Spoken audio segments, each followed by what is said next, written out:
Here in studio with me. This is the ultimate revenge song, like we mentioned. What do you think? Is this sad? Is this great? It's I think it's sad to see the state of what happens in relationships, but it's empowering that there's literally no holes barred. I think it takes a lot of guts and really not caring what people say. I think women for so many years have kept it inside, have carried this pain. Now people, because of Me Too, people are speaking out about these things, but she really went all out. Putting the witch, you know, before people would be so scared of being called psycho or a witch or that. Putting it out there for all to see without any regard for people that may criticize her for it. Right.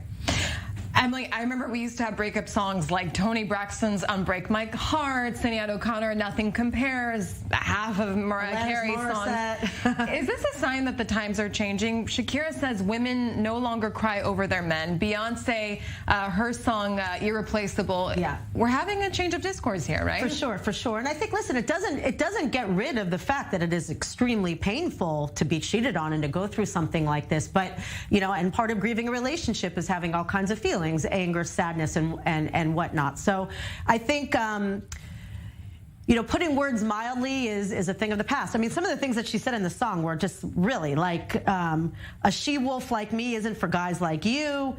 This is for you to be mortified, to chew, swallow, swallow and chew, all of this. So it's like right out there for all to see. And I think, yeah, no more wounded little birds.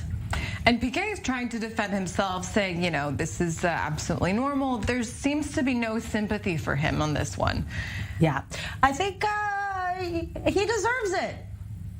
He deserves it. You know, I think that it's sad that relationships fall apart. They weren't actually married. I mean, she even did a really in-depth interview in September with Elle magazine talking about just how painful. She's a family woman. She raised 2 kids. She moved to Spain to be with him. She gave up career for his career. She gave up her career. And I think this also goes in, you know, ties into, you know, Gisele Bündchen and, you know, Tom Brady. You know, you give up a career and everything to raise a family for somebody else's sports career, which doesn't necessarily last forever.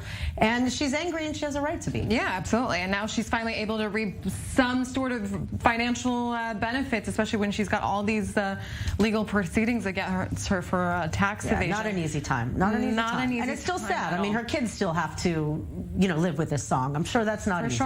For sure. And we have to commend her for being a very modern woman and not a great example for our daughters, and not breaking down to pressure and very hard times. About being called psycho and all those things that people like to throw at us women. Exactly.